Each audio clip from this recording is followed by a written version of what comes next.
اعوذ باللہ من الشیطان الرجیم بسم اللہ الرحمن الرحیم۔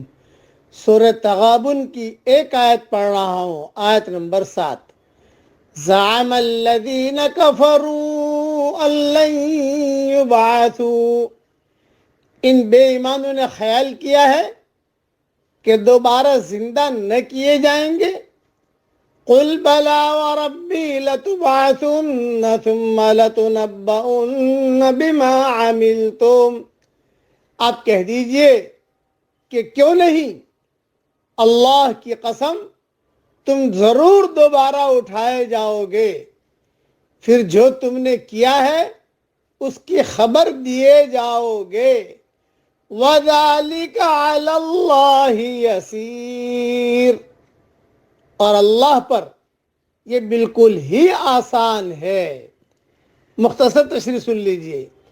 قرآن مجید میں 3 مقامات پر اللہ تعالیٰ نے اپنے رسول کو یہ حکم دیا کہ وہ اپنے رب کی قسم کھا کر یہ اعلان کرے کہ اللہ تعالیٰ ضرور دوبارہ زندہ فرمائے گا۔ ان میں سے ایک یہ مقام ہے، اور اس سے قبل ایک مقام سورہ یونس آیت نمبر 53 اور دوسرا مقام سورہ سبا آیت نمبر 3 ہے۔ دوسری بات کہ یہ وقوع قیامت کی حکمت ہے کہ آخر اللہ تعالیٰ نے تمام انسانوں کو کیوں دوبارہ زندہ کرے گا؟ اللہ تعالیٰ تمام انسانوں کو کیوں دوبارہ زندہ کرے گا؟ اس لیے تاکہ وہاں ہر ایک کو اس کے عمل کی پوری جزا دی جائے، کیونکہ دنیا میں ہم دیکھتے ہیں کہ یہ جزا مکمل شکل میں بالعموم نہیں ملتی، نیک کو نہ بد کو۔ اب اگر قیامت والے دن بھی مکمل جزا کا اہتمام نہ ہو تو دنیا ایک کیلنڈر کا کھیل اور فعل عبثی قرار پائے گی، جبکہ اللہ کی ذات ایسی باتوں سے بہت بلند ہے، اس کا تو کوئی فعل عبث ہے ہی نہیں۔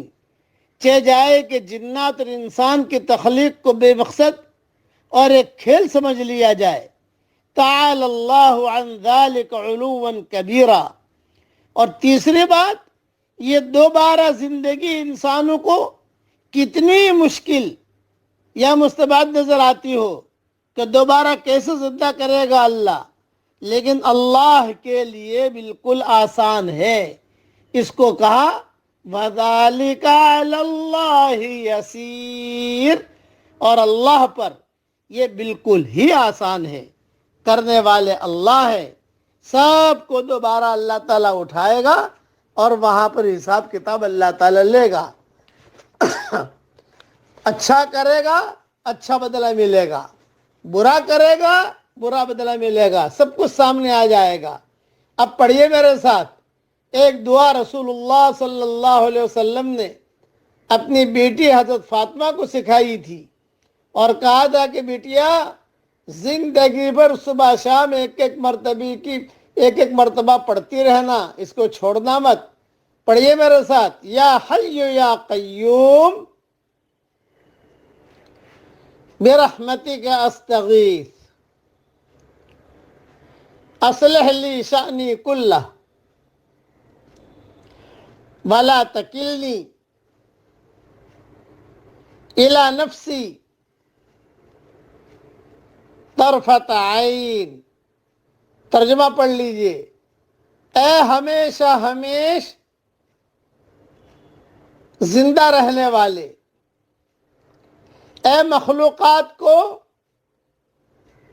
قائم رکھنے والے، میں آپ سے آپ کی رحمت ہی کے ذریعے مدد طلب کرتا ہوں۔ آپ میرے تمام احوال درست فرما دیجئے اور مجھے ایک بار آنکھ جھپکنے کے برابر میرے نفس کے حوالے نہ فرمائیے۔ جو شخص یہ دعا ایک مرتبہ پڑھ لے تو گویا اس نے دنیا اور آخرت کی تمام بھلائیاں مانگ لی۔ بیہقی میں دعا ہے، اور میری کتاب مومن کا ہتھیار میں بھی صبح شام کی دعاؤں میں نے لکھی ہے۔ اللہ تعالیٰ یہ دعا ہم سب کے لیے قبول فرمائے، آمین۔ وآخر دعوانا ان الحمد للہ رب العالمین۔